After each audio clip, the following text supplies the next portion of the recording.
Wisconsin Congressman Ron Kind stood alone among Wisconsin Democrats in voting against the payroll tax cut extension. President Obama signed the cut into law last week. Kind said he supports the tax cut, but he was disappointed that Congress could not find a way to pay for it.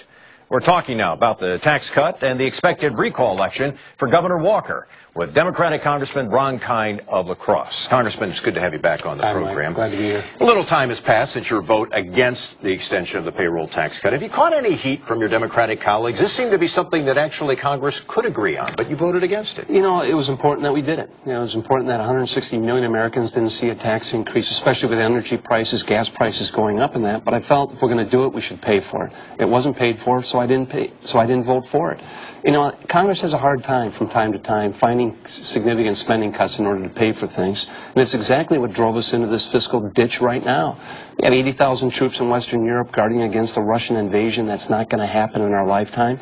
Why is that? We've got Farm Bill with huge subsidy programs going to large agribusiness. That's not helping family farmers and distorts the marketplace. There are plenty of places in the budget that we can go to for legitimate savings and offsets, but the easiest thing apparently is to extend tax cuts without paying for it. It only compounds the deficit problem we're facing. These very gloomy scenarios painted for the long-term future of this country. We don't tackle the debt problem. So why don't we tackle the debt problem?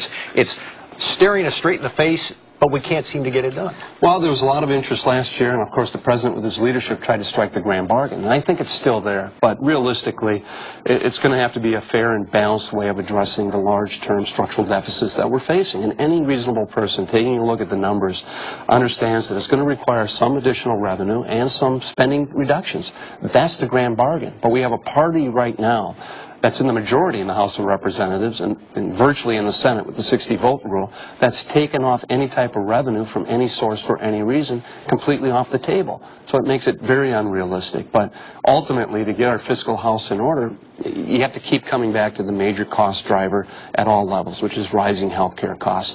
That's where we should be devoting more of our attention, more of our focus in changing the way health care is delivered, and ultimately how we pay for it. So it's based on the value and not the volume of care that's being given. In all likelihood, well, are you running for re-election? That's the plan right now? Yeah, that's the anticipated plan. Right. So has the major issue of any potential race changed? Is it no longer job creation? Is it now about the debt? What's the primary issue? Well, I think the primary issue still is the economy. Doing everything we can, working together to get our economy on track, creating good-paying jobs. So I would hope that both parties and everyone would agree that our number one priority needs to remain the economy and getting it growing again, because a growing economy solves a lot of problems, and it hasn't been for the last few years. You've been pretty outspoken about the recall effort targeting Governor Walker here, and you support it, but you chose not to become a candidate in a recall election. Why was that? Well, I think it is important. We need new leadership here in the state. I think the governor and his agenda and the way he went about it unnecessarily divided our state, communities, even families. And it wasn't necessary, and it certainly wasn't the Wisconsin way. Typically, the Wisconsin way is getting people together at the table, talking and listening to one another, working hard to find common ground. And I know there's a lot of common ground that can be had to deal with our own budget situation as a state. In fact, the public employees themselves were willing to contribute, knew they had to be a part of the solution, but given some of the other measures that the governor took, it definitely deeply divided our state.